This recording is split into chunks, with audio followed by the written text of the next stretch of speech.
सभी को नमस्कार और स्वागत है आपका हमारे चैनल पे। तो गुज्जर और राजपूत इनके आपस में जो इतिहास को लेकर बहस छिड़ी हुई है, उनको शायद ख़त्म करने का समय आ चुका है, क्योंकि मेरे साथ चरण सिंह जी है और उन्होंने मुझे बुक दिखाई जिसमें लिखा हुआ है गुज्जरों का संक्षिप्त इतिहास। ये गुज्जर और एक उनके पास एक डायरी भी है छोटी सी जो उन्होंने खुद लिखी हुई है। तो बताया कि वो कि जो पृथ्वीराज पे जो लड़ाई चल रही है तो उनके बारे में अब चरण सिंह जी ही बताएंगे। नमस्कार जी। नमस्कार जी।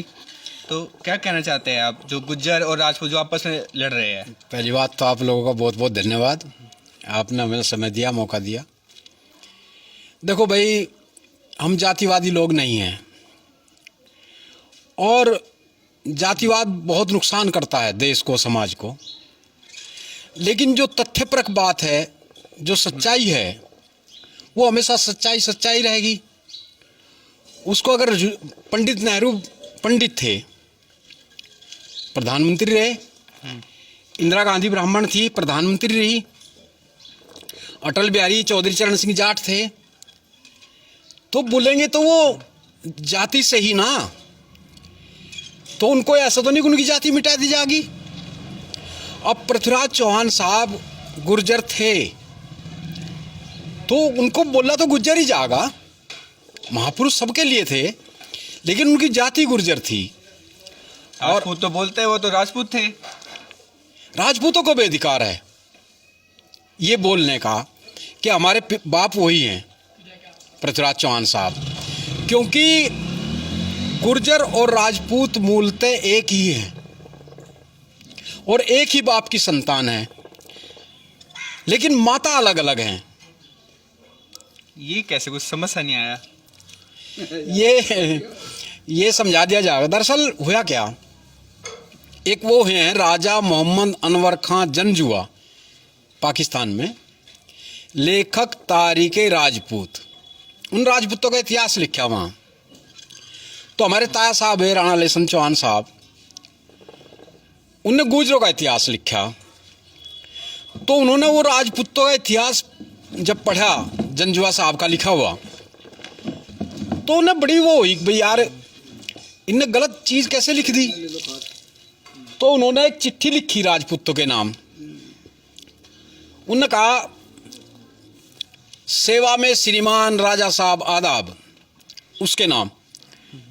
मैंने प्रश्न किया था 1192 से पहले का कोई हवाला दें जहां राजपूत जाति का वर्णन आया हो। आपने यूं ही हेवन सांग नाम लिख दिया है, चीन का यात्री है। इसके यात्रा लेख का अनुवाद वाटर्स ने किया है। किसी जगह राजपूत का वर्णन नहीं है, बल्कि वह लिखता है गुर्जर राज्य की राजधानी भीनमाल है। यहाँ का राजा 18 वर्षीय युवक है जो बहुत बुद्धिमान है, बौद्ध धर्म का अनुयायी है, मूलतः क्षत्रिय है। हेवन सांग महाराजा हर्ष के दरबार में आया था। हर्ष का मंत्री बाण भट्ट अपनी पुस्तक हर्ष चरित्र में लिखता है कि हर्ष के बाप प्रभाकर वर्धन ने भीनमाल के गुर्जरों की नींद भंग कर दी थी। Mister Hornell, G S. Chatterjee, C V. Vaid लिखते हैं, इस काल में उपद्वीप में गुर्जरों का दूसरा बड़ा राज्य था। आपने अलबरूनी का वर्णन किया है। इसकी किताब 2 खंडों में है, जिसका अनुवाद इसी सचाऊ ने किया है। किसी जगह राजपूत का वर्णन नहीं है। वह लिखते हैं, गुजरात का मुख्य नगर नारायण है, जो मुल्तान से पूरब में 250 मील और मथुरा से पश्चिम में 200 मील है। निसंदेह इतिहासकार इसे चौहानों का गुजरात मानते हैं। नारायण उजड़ गया तो सन 1108 ईस्वी में इसके खंडरों पर अजमेर बसाया गया। ध्यान रहे, अजमेर के पास नारायण नाम का गांव आज भी स्थित है। महमूद गजनवी के काल में दिल्ली और अजमेर के शहर नहीं थे। अलबरूनी ने किसी दूसरे गुजरात का वर्णन नहीं किया। आपने माणक चंद चौहान और मोहम्मद बिन कासिम की लड़ाई का वर्णन किया है। मोहम्मद बिन कासिम राजस्थान में दाखिल नहीं हो पाया। माणक चंद महमूद गजनवी के काल का राजा था। इलियट और डॉसन ने history of India as told by its historian 13 भागों में लिखी है, जिसमें 7 अरब यात्रियों की पुस्तकों को अंश दिए हैं। किसी जगह राजपूत का वर्णन नहीं है, बल्कि वह लिखते हैं, मैं थोड़ा सा पढ़ कर बता दूं। कोई बात नहीं।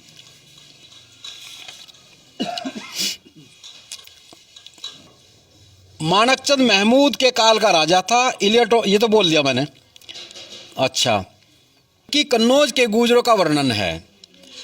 आरिफ मनहास साहब ने तारीख राजपूता में कन्नौज के राजाओं को गुर्जर लिखा है। अधिकतर पुस्तकें और शिलालेख इन्हीं राजाओं के हैं, इनको गुर्जर प्रतिहार व्यक्त करते हैं। ध्यान रहे, प्रतिहार को आजकल पढ़ियार और प्रहार भी बोला जाता है। राजा साहब, मैंने तो आपसे ऐसे ही प्रश्न कर दिया था। वास्तव में 1192 से पहले महाद्वीप में कोई जाति राजपूत नहीं थी।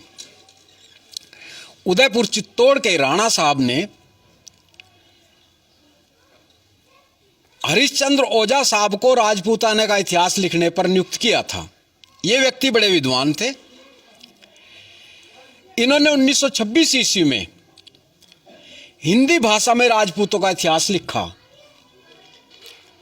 पहला अध्याय भूगोल है। पहली लाइन में लिखते हैं कि गोंडवाना और तेलंगाना के ढंग पर अंग्रेजों ने राजपूताना नाम रखा। दूसरे अध्याय में राजपूतों का वर्णन है। पहली लाइन में लिखते हैं कि जिस प्रकार राजपूताना शब्द अंग्रेजी काल में प्रसिद्ध हुआ, उसी प्रकार राजपूत शब्द मुस्लिम काल में प्रयोग में आया। मुगलिया काल में या इससे कुछ पहले राजपूत जाति स्थापित हुई। अभी हाल में रायचंद पाकिस्तानी ने तारीख रेगिस्तान लिखी है। उसमें वे लिखते हैं कि रामायण या जैन ग्रंथों में या दूसरी प्राचीन पुस्तकों में राजपूत जाति का वर्णन नहीं है। राजपूत शब्द जाति के रूप में 1200 के बाद प्रयोग में आया। वास्तविकता यह है, 1200 के पश्चात प्राचीन राजाओं को राजपूत लिखने की प्रथा चल निकली। तो ब्रिटिश काल में रॉयल एशियाटिक सोसाइटी और आर्कोलॉजिकल डिपार्टमेंट स्थापित हुए। तो पुराने रिकॉर्ड सामने आए। पता चला कि सिंधु नदी गंगा नदी के बीच का क्षेत्र सदैव गुर्जर राजाओं से संबंधित रहा है। तो यूरोपियन इतिहासकारों ने सिद्धांत बनाया कि गुज्जर, हूण, सक्सिथियन जातियां 6ठी शताब्दी ईस्वी में बाहर से आई, आबू पर्वत में हिंदू धर्म में सम्मिलित हो गई। बड़े परिवार वाले राजपूत कहलाए, घटिया परिवार वाले गुज्जर जाट अहीर कहलाए। यह थ्योरी आज तक पाकिस्तान के कॉलेज में पढ़ाई जा रही है। इस थ्योरी ने गुर्जरों और राजपूतों को गुमराह किया है। एक बात और बताओ, दुनिया में कहीं हवन से पैदा होंगे आदमी? अब 4 योद्धा पैदा हो गया, अब पर्वत पे हवन करया, हवन में तो लिकड़ गए। वो मंत्र तो आज भी होंगे। आज का हट दो, फिर आज कहीं 1000 पैदा कर दो मंत्र बोल के।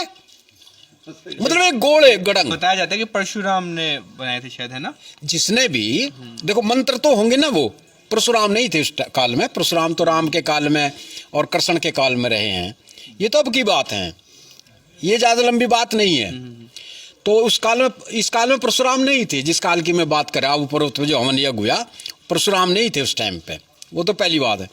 इस थ्योरी ने गुर्जरों और राजपूतों को गुमराह किया है। राजपूत ने अजमेर में सिथियन राजपूत एसोसिएशन बनाई। 1927 ईस्वी में सकरगढ़ के मोहम्मद हसन शेख BA LLB ने, जब वह कॉलेज में विद्यार्थी था, एक 25 पृष्ठ की पुस्तक लिखी, जिसमें कहा गया यदि कोई गुर्जर लीडर राजपूत कहलाने लगे तो फिर भी मूलतः गुर्जर ही रहता है। 1943 ईस्वी में कन्हैया लाल मणिकलाल मुंशी साहब ने इंपीरियल गुर्जर्स किताब लिखी है। और फिर 1954 में ग्लोरी दैट वाज गुज्जर देश 2 भागों में लिखी है, जिसमें भाटी, जोहिया, चौहान, गहलोत, प्रतिहार, चंदेल, परमार, सोलंकी इत्यादि की आपसी रिश्तेदारियां, शिलालेख, विदेशी पुस्तकों के और यात्रियों के हवाले देकर सबको गुर्जर नाम से किताब में लिखा है। 1956 ईस्वी में गुर्जर इतिहास लिखा गया, जिसकी भूमिका ठाकुर यशपाल राजपूत एमए हिस्ट्री ने लिखी और वर्णन, देखो राजपूत लिख रहे हैं, और वर्णन किया कि पश्चिमी हिंदुस्तान का राज्य सदैव गुर्जरों से संबंधित रहा है। इन गुर्जरों के कुछ परिवार मध्यकाल में राजपूत कहलाए। राजपूत कह रहे हैं इस बात को। 1956 ईस्वी में वैजनाथपुरी साहब ने गुर्जर प्रतिहार थीसिस लिखकर ऑक्सफोर्ड यूनिवर्सिटी ब्रिटेन से डॉक्टरेट की उपाधि प्राप्त की। सैयद अबू जफर नदवी ने उर्दू में तारीख गुजरात लिखी, जिसमें उसने चावड़ा, तोमर, सोलंकी, परमार, गहलोत, परिहार और चौहानों को गुर्जर लिखा है। अब मैं 2 उल्लेख देता हूं। Glossary types and caste Punjab व सरहद में डेंजिल इब्बट सर ने गुर्जरों की बुराई लिखी, परंतु अंत में लिखना पड़ा। भाग 1 पृष्ठ 36 पर नई खोज ने सिद्ध कर दिया है कि प्रतिहार, पढ़ियार अथवा प्रहार वास्तव में गुर्जरों का एक गोत्र है, और यह वास्तविकता इस विश्वास को दृढ़ करती है कि शेष 3 अग्निकुल परिवार सोलंकी, पंवार, चौहान भी गुर्जर ही थे, और तोमर भी गुर्जरों का ही कबीला था। गुर्जरों के विशाल राज्य 9वीं शताब्दी के प्रारंभ में बहुत बड़ा था, जिसमें भोजा, हिमालय की तराई, मत्स्य, लाहौर क्षेत्र, मद्र,